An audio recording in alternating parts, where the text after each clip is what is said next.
Jiaqin reinou sob a influência do pai Qianlong até 1799, quando o imperador emérito falece. Durante esses 3 anos, a rebelião da Lotus Branca se expandiu e duraria pelos próximos 10 anos. Qianlong exercia influência sobre o trono por meio do seu leal ministro Ren Shen, que manipulava o filho Jiaqin. Com a morte de Qianlong em 1799, Jiaqin assume de vez as rédeas do poder na China. A primeira e mais simbólica ação do imperador foi depor Ren Shen, o poderoso ministro de Qianlong. E Ren Shen foi preso e Jiaqin o forçou ao suicídio e confiscou sua vasta fortuna. Um golpe político audacioso que o deu poder total. Jiaqin, diferente do pai, não tolerou a corrupção na corte. E no início do século XIX, ele embarcou em reformas administrativas, visando revitalizar a moribunda máquina burocrática do Império Qing. Isso lhe demite uma vasta gama de oficiais acusados de corrupção ou incompetência. O conhecido expurgo de Jiaqin, de 1801, demitiu uma série de edictos exortando a integridade, a eficiência e o retorno aos valores confucionistas na China.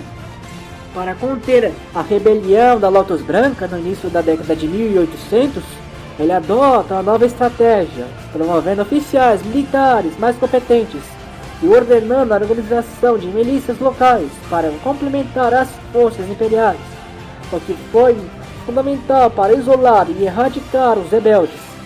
Jiaqin delegou aos generais Dele Ren e Yan Yu uma ordem para uma guerra contra a Lotus Branca, e entre 1802 a 1804, o exército Qing massacraram e aniquilaram os revoltosos. A guerra seguiu até 1806, quando após 11 anos de guerras, a guerra chegou ao seu fim, quando o principal líder rebelde, Han Qing Yuan, foi capturado e executado pelas tropas Qing.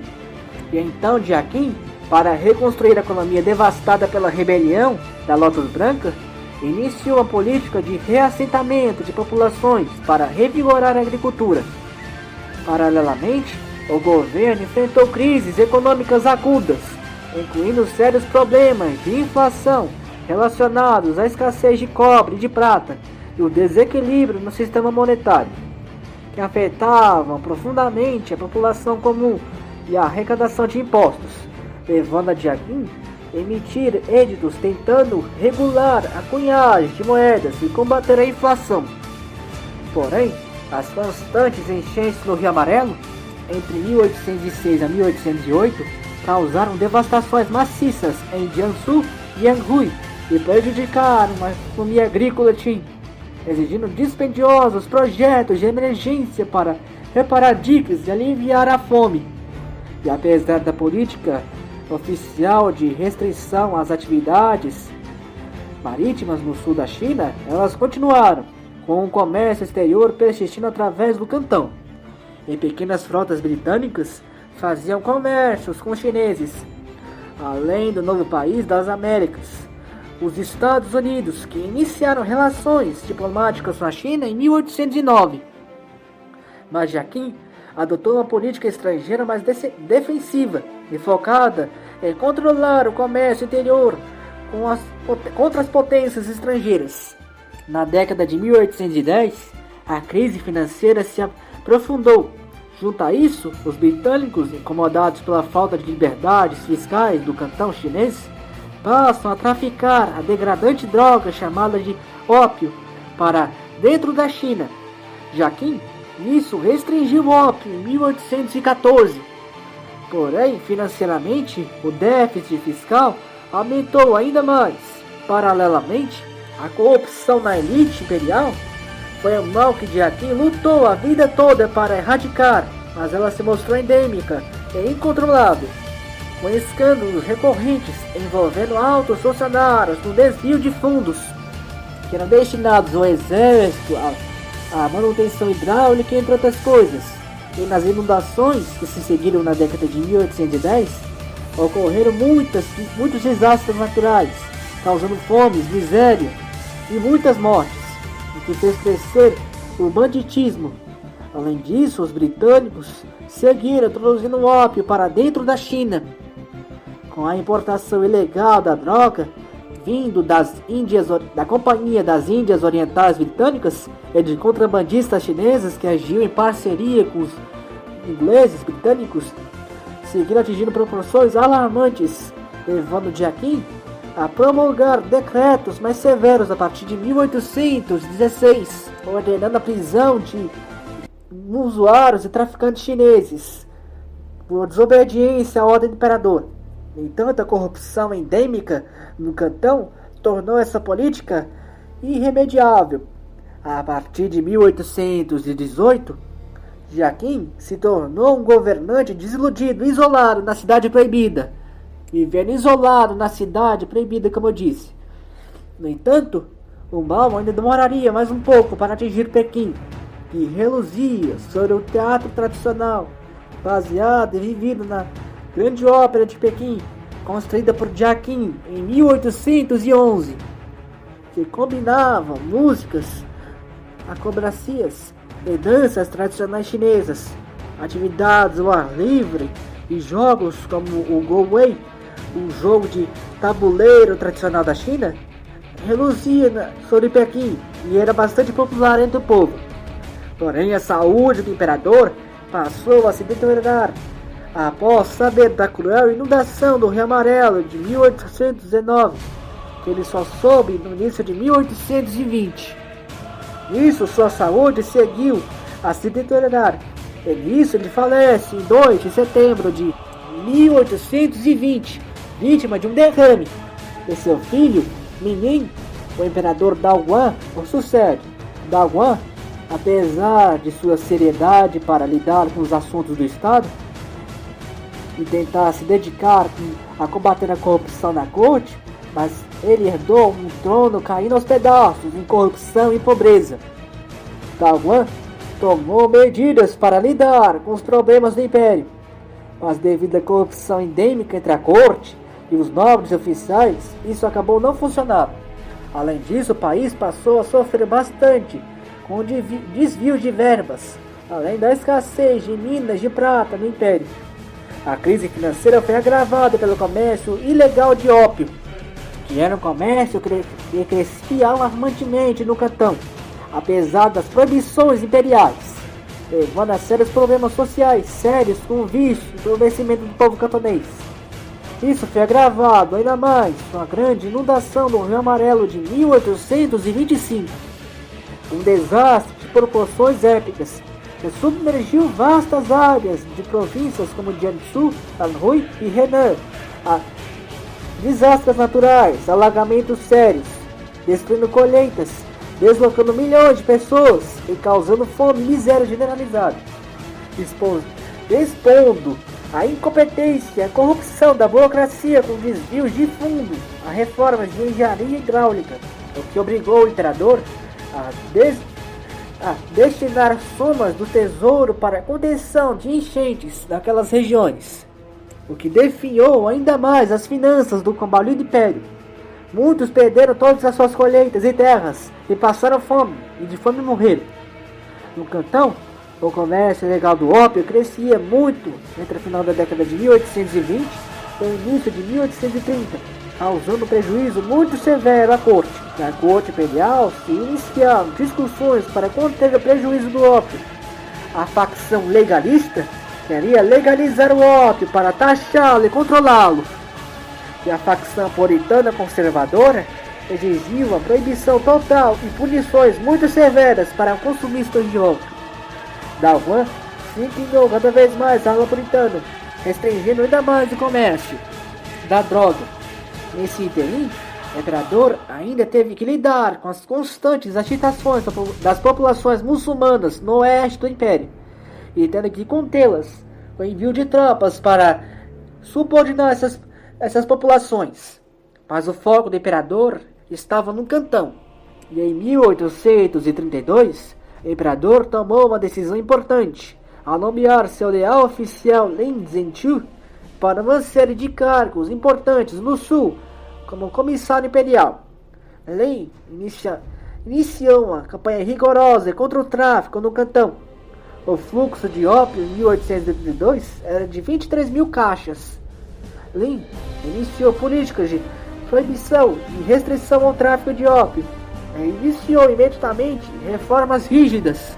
Em março de 1839, é iniciado imediatamente uma campanha rigorosa contra os comerciantes estrangeiros nas suas feitorias, confiscando todo o ópio possível e a obrigação a estes comerciantes de nunca mais trazer a droga para a China, culminando nas queimas de julho, onde 100 toneladas de ópio foram confiscadas e destruídas publicamente.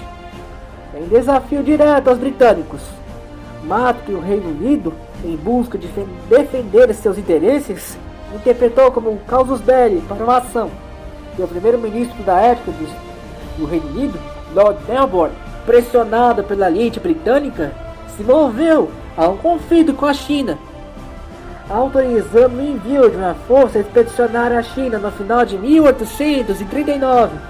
E nisso a marinha britânica derrotou a marinha chinesa no estuário do Rio das Pérolas. As hostilidades se acentuaram no início de 1840, quando os britânicos capturaram as cidades costeiras de Zhongshan, Xiamen e a foz do Yangtze, ameaçando Pequim. O imperador tentou remediar as coisas, demitindo Lin em maio de 1840 para apaziguar os britânicos e buscar uma paz, o que se mostrou inútil, pois os britânicos exigiram termos cada vez mais severos para a rendição dos chineses. E com a captura da vila portuária de Xangai e a subida do Yangtze rumo à importante cidade de Nanquim no ano de 1842, forçou o imperador Daoguang a uma humilhante rendição. E a Primeira Guerra do Ópio terminou formalmente com a assinatura do Tratado de Nanquim em 29 de agosto de 1842. O primeiro tratado desigual que impunha à China a condições humilhantes, incluindo a abertura de 5 portos ao comércio internacional: o porto de Guangzhou, Xiamen, Fuzhou, Ningbo e Xangai, além do pagamento de 21 milhões de libras para o Reino Unido, vindo a concessão do Estatuto de Nação favorecida pela China. E de forma crucial e decisiva, a cessão perpétua da ilha de Hong Kong à coroa britânica. E assim simbolizou de forma intangível a queda do Império Celestial, a sua queda moral e a sua submissão a potências estrangeiras, marcando o início do período chamado como o Século das Humilhações, que decorreu entre os períodos de 1842 a 1949, onde a China foi seguidamente humilhada e derrotada em sucessivas guerras por muitas potências. Nos últimos 8 anos de reinado, entre 1842 a 1850, Daoguang teve que aumentar bastante a tributação do povo sobre uma população camponesa já empobrecida, criando um caldo de rancor perfeito para uma rebelião, o que favoreceu o surgimento de seitas messiânicas e tidas como salvadoras dos chineses, como o surgimento da Sociedade dos Adoradores de Deus, de Hong Chi-Quan, um chinês que foi convertido ao cristianismo e que funda esse movimento em 1845, que faria um estrago colossal aos Qing mais tarde. Nesse interim, Daoguang, um homem já idoso e doente, sofre bastante pela humilhação de 1842. Ele teve a piora agravada na sua saúde entre o inverno de 1849 e 1850. E nisso, em 26 de fevereiro de 1850, o idoso Daoguang viria a falecer, e seu jovem filho, Yizhu, de 19 anos, o sucede com o imperador Xianfeng. Xianfeng logo teve que lidar com uma grande crise, pois no final de 1850, Hong Chi-Quan ganhou força suficiente entre os chineses e misturou o cristianismo com crenças chinesas. Hong passou a se considerar o irmão mais novo de Jesus Cristo, enviado por Deus para destruir os demônios, ou os Manchus, e instaurar o reino celestial da grande paz, o Taiping Xianguo. logo prometendo libertar a nação chinesa dos Manchus. Nisso ele atraiu milhões de camponeses desesperados que compraram sua ideia de igualdade de gênero entre homens e mulheres, fim da ideologia confucionista que reinava na China há mais de milênios, e a redistribuição de terras e a instauração da feira cristã na China. Nisso, em 1851, Hong se rebelou na província de Guangxi, no sul da China, e proclamou o reino celestial e se declarou rei. Nisso se inicia a maior guerra civil da história humana, a Revolução Taiping, que mataria 40 milhões de pessoas. Hong iniciou ofensivas no sul da China entre 1851 a 1853, expulsando temporariamente os Qing da região, e iniciando a guerra que duraria até 1864. Em 1853, as forças Taiping capturaram a importante cidade de Nanquim, a segunda maior cidade do Império Chinês. Ela foi transformada em capital e foi rebatizada de Chongqing, a capital celestial. Xian Feng se mostrou incapaz de lidar com a crise. O outrora poderoso exército Manchu, que conquistou menos de 80 anos atrás vastas populações, agora se encontrava totalmente desmoralizado, tendo que confiar em milícias locais, como a de Zheng Guofan e Li Hong, para conter essa virulenta rebelião. A guerra civil se destaca pela brutalidade, batalhas que deixaram milhares de mortos, tanto em combates quanto pela fome. Apesar disso, Hong implementou medidas sociais inovadoras, como a igualdade de divisão de terras, a tentativa de abolir o vício do ópio, mas as guerras sucessivas entre os Taiping e os Qing mataram e destruíram a muitos, forçando o deslocamento de muitos chineses, até mesmo para fora da China, indo para a Europa ou para os Estados Unidos em busca de oportunidades de paz. Xian Feng foi incapaz de conter a revolta, e em meados de 1855, as potências europeias, vendo a chance de expandir seus interesses ainda mais ao interior da China, passaram a exigir novos privilégios, como o direito de enviar embaixadores a Pequim, a liberdade religiosa para missionários cristãos e a abertura de mais postos de comércio. Xian Feng, preso na velha superioridade tradicional de superioridade do imperador chinês, via essas exigências como afrontas à sua divindade. Nisso ele restringe o comércio estrangeiro. Em outubro de 1856, a marinha chinesa apreendeu um navio mercante britânico chamado Arrow no porto de Guangzhou e serviu de pretexto para que o Reino Unido, aliado à França, declarasse a guerra novamente à China, dando início à Segunda Guerra do Ópio. E no início de 1857, os franco-britânicos lançaram uma campanha coordenada contra a China. Eles, equipados com armamentos modernos, navios a vapor e artilharia pesada, derrotaram com facilidade as antiquadas tropas manchus. E em 1858, os invasores avançaram pelo norte e forçou o imperador a assinar o humilhante Tratado de Tianzhu, que impunha novas condições humilhantes: abertura de mais postos ao comércio estrangeiro, direito de instalação de embaixadas diplomáticas em Pequim, a liberdade religiosa para cristãos e a legalização do ópio. Xian Feng, insultado, recusou a ratificar o acordo, o considerando um insulto ao imperador celestial.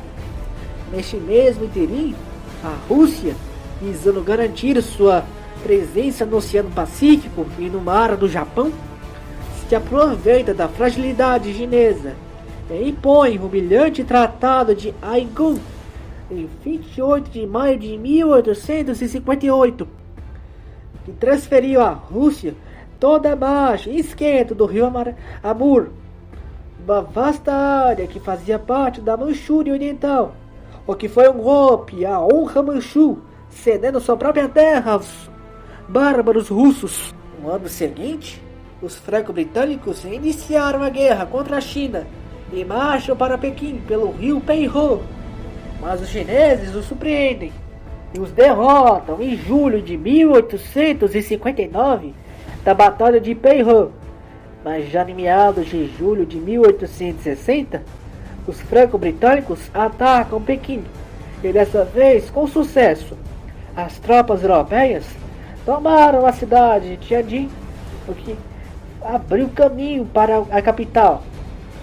Diante do colapso iminente, o imperador abandona a capital Pequim para seu palácio de Zhenhou, nas montanhas da Manchúria Ocidental, deixando o governo nas mãos de seu irmão mais novo, Príncipe Gong, e da sua consorte concubina, a Imperatriz Cixi. Mas em outubro de 1860, as tropas franco-britânicas entram em Pequim e fazem um caos geral da grande capital chinesa, destruindo o grande palácio de Yumingwan, já quando saqueando seus tesouros acumulados por um século, e incendiando a capital chinesa por vários dias, um incêndio brutal que matou a muitos. Nisso, sem escolha, o príncipe Gong foi forçado a assinar a Convenção de Pequim de 1860, confirmando e ampliando os termos do Tratado de 1842, concedendo privilégios aos estrangeiros, Rússia, França e Reino Unido, cedendo a península de Kowloon ao Reino Unido, abrindo seus portos e permitindo a liberdade religiosa cristã, agradando a França. Para a Rússia, toda a Manchúria foi anexada até a fronteira com a Península Coreana, anexando 600 mil quilômetros de Manchúria Oriental, da Manchúria Oriental. Isso fez o imperador entrar em depressão profunda, e ele não volta a Pequim. E isso fez a sua consorte, a Imperatriz Cixi, e seu meio-irmão, o príncipe Gong, ganhasse poder e influência em Pequim e diminuir a influência do imperador. E em agosto de 1861, Tianfei contraiu tuberculose e falece em 22 de agosto de 1861, deixando para trás um império totalmente destruído e em rebelião, e caminhando para o fim iminente. É seu filho, um menino de 5 anos chamado Zaichun, o imperador Tongzhi, o sucede. E isso foi o início do fim do milenário Império Chinês, que iniciou o seu caminho para uma queda totalmente vertiginosa pelos próximos 51 anos. E iniciar um caminho que seguiria e daria fim ao grande Império Chinês em 1912. O que eu falarei no próximo episódio. Até lá, fiquem com Deus, se inscrevam nesse canal e até a próxima, pessoal. Até lá.